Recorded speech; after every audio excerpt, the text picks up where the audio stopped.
I just want to talk now and dive a little bit more into this top toolbar. I mentioned before cropping. So with the crop tool, you have a few options that are going to show up here. First off, we have our aspect ratio. And you'll notice there's a little lock.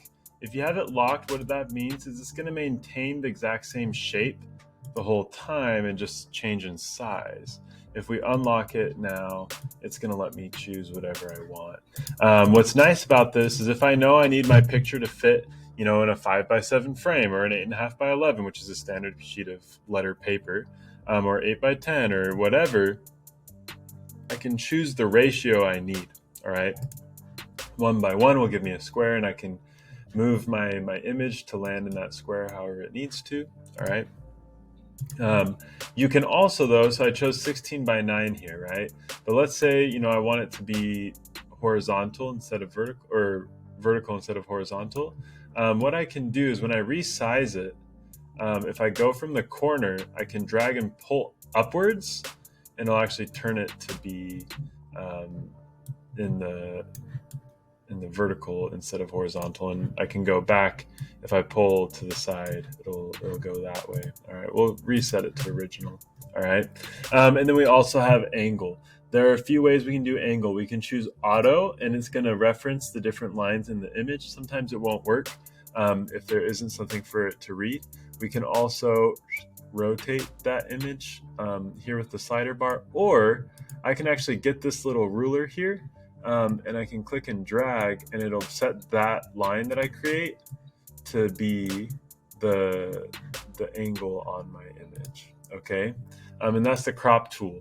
Next, we have the healing brush tool. Okay, and essentially what this will do is I can select something in my shape or in my object, and then it's going to clone from another spot in my picture what I want, what it thinks I want in the picture. Okay, so it doesn't work good in that spot, but let's say, the bottom of the chairs here, they kind of create some focus, and so I can click on that and then tell it, hey, just clone the carpet over to that spot.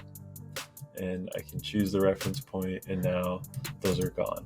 All right, they're technically still there. I can go and edit them if I just click on it when I go into the healing brush, but not all the time. The red eye, if you ever get a picture and you use flash and people have red eye in the middle, we can use this to cover that up. It's pretty rare nowadays that you need that. But then the masking tool, there's a whole bunch of different things you can do in here. But I'm just going to show you guys the brush option. And what this allows me to do is I can actually paint into my image a space, and it's set to currently show a color overlay of my mask. So this isn't going to actually be part of my image. But now I get this whole set of my editing tools in a lighter gray box, and I can actually say, hey, this section, make it be a little darker or a little brighter or whatever. And it's just wherever I've painted is going to apply those changes. All right. And it can be any of these different things. I can say, hey, you know what? I don't want any saturation in that. So that portion is going to be black and white now. I'm just masking that out. I can paint that in here, and you can see how that's going to play in. If I want to get rid of anything that I've brushed, right here I can choose subtract and then brush and just say, hey, no, don't do that, and keep it here, and don't take away any of the color of my cactus, whatever. All right, so those are those three. Masking in particular, if you're wanting to learn more about that, you can find a lot of other videos on YouTube that dive into the masking tools in Lightroom Classic. There was a big update in 2021, I believe, and so there's a lot more info on that from around that time frame.